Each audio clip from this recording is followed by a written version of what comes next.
The false nine, a striker who refuses to strike. Picture a center forward who has no interest in actually staying forward. Sounds absurd, right? That's the essence of the false nine. Instead of standing on the last defender, he retreats into midfield, leaving defenders unsure whether to track him or hold their line. The concept dates back to the 1930s, with Austria's Wunderteam and later Hungary's legendary sides experimenting with it. But Pep Guardiola brought it into the mainstream with Lionel Messi in 2009. Defenders prepared for a showdown with the best attacker on earth, and suddenly Messi drifted away from them, pulling them out of shape and opening massive gaps for wingers like Pedro and David Villa. It wasn't just clever, it was merciless. Barcelona's tiki-taka thrived on confusion, and Messi's movement turned elite defenses into aimless traffic cones. A striker who didn't act like a striker somehow became the most threatening player on the planet. A forward who rarely finished moves ended up powering one of the most destructive attacks football has ever seen. The sweeper keeper, a goalkeeper who's basically a midfielder. Traditionally, the goalkeeper's job has one rule: stop shots. Unless you're Manuel Neuer, who apparently found that job description boring. Neuer tore up the definition by racing out of his box, cutting out passes, and functioning like another defender. In 2014, Germany practically used him as a third center back. At times, he completed more midfield passes than Germany's actual holding midfielder. Against Algeria at the World Cup, he repeatedly sprinted 30 yards off his line, clearing through balls like a panicked defender. The sweeper keeper transformed keeping from passive shot stopping into an aggressive tactical weapon. Teams could hold a higher defensive line, squeeze the pitch, and dominate territory, all because Neuer patrolled behind them like a one-man safety net. But the risks are obvious. One misread, one mistimed charge, and suddenly your midfielder goalkeeper is stranded miles from his net while the opponent rolls the ball into the empty goal. Just ask Loris Karius or Ederson. For every heroic dash, there's a nightmare waiting. The libero, the defender who turns into a playmaker. If you think defenders doing extra tasks is strange, meet the libero. Popularized by Franz Beckenbauer, this was a center back who not only defended but dictated play. He swept up danger, then carried the ball forward like a number 10. Beckenbauer did it with grace. One moment he'd extinguish an attack, the next he'd glide through midfield, delivering passes only creative midfielders usually see. Italy adored the role in the 1970s and 80s, with icons like Gaetano Scirea perfecting it. It made defensive football unexpectedly stylish. But as pressing systems grew more intense, the libero faded away. Modern forwards don't let center backs wander up the pitch for fun. Still, whenever Virgil van Dijk carries the ball into midfield or David Alaba pierces lines with a pass, you catch a glimpse of Beckenbauer's elegant experiment. The target man, football's human battering ram. Subtle? Not at all. Effective? Absolutely. The target man is a towering striker whose main superpower is a skull strong enough to shatter brick. Think Peter Crouch, Olivier Giroud, or Andy Carroll. The strategy is caveman simple. Launch it long, let the big guy win the aerial duel, and hope the resulting chaos leads to a goal. It's primitive. It's ugly. It makes purists cry. But it works. Defenders can dominate possession for 80 minutes, shut down every clever pattern, and then, out of nowhere, a single hoof forward, a knockdown, a scrambled finish, and the big man ruins their afternoon, and fans secretly adore it. Watching a 6'7" monster bully defenders into surrender activates something prehistoric. Suddenly, ugly football becomes heroic when your giant wins the match with his head.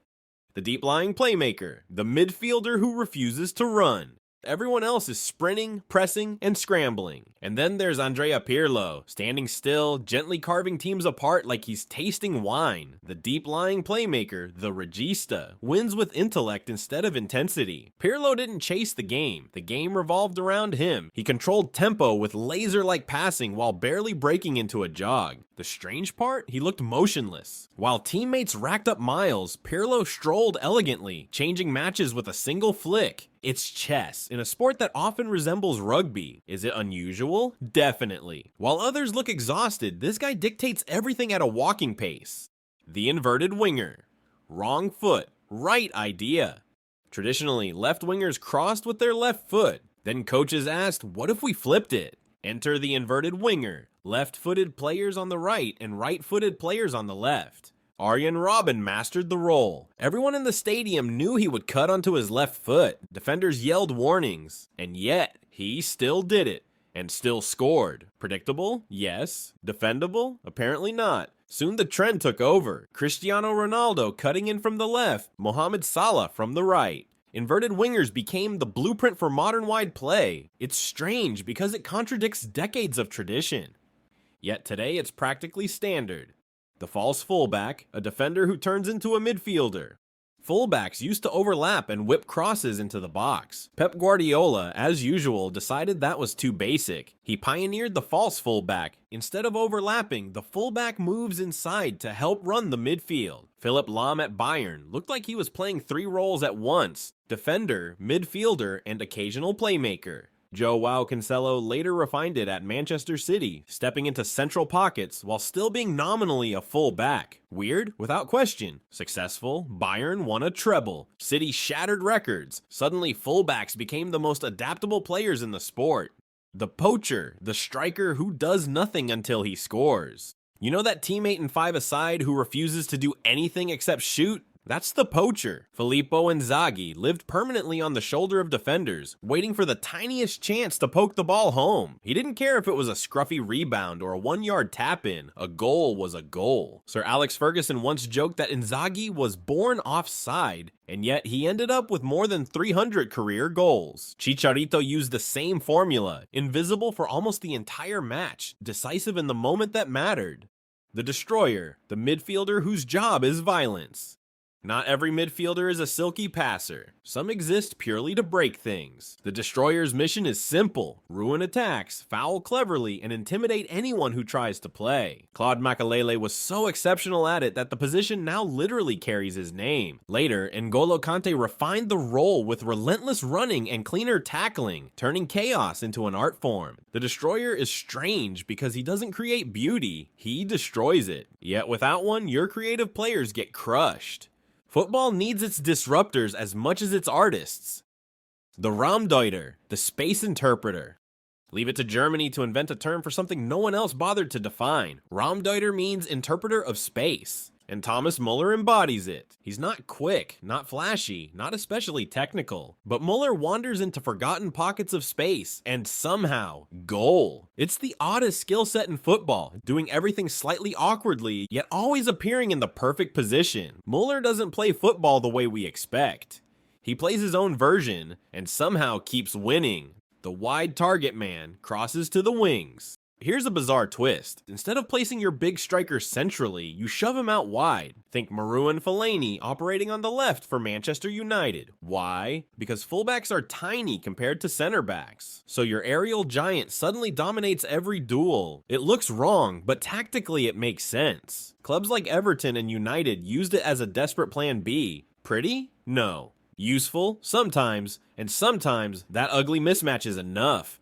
The trequartista, the luxury free roll. Some players don't track runners, don't defend, and barely press. They just drift between midfield and attack, waiting to conjure magic. That's the trequartista. Italian football adored them. Totti, Del Piero, Kaká. Creative geniuses, but defensive burdens. Managers built entire systems to compensate for their lack of work off the ball, just to unleash their brilliance on the ball. Modern football's intensity largely pushed the role out. Today, everyone must run, but every time Messi strolls around the pitch until the perfect moment arrives, you see the trequartista spirit living on. The stopper and the marker, old school defensive specialists. Before zonal defending existed, teams split defenders into hyper-specific roles. The stopper charged into tackles with reckless aggression. The marker followed a striker absolutely everywhere. Sometimes literally into the bathroom at halftime. It sounds ridiculous today, but in the 1970s and 80s, this was standard. Italian Catenaccio relied on obsessive man-marking to suffocate opponents. The weakness? If your marker had a bad day, the whole structure collapsed. Modern pressing and zonal systems erased these roles, but for decades they were the foundation of elite defending. The strikerless formation, attacking without a striker.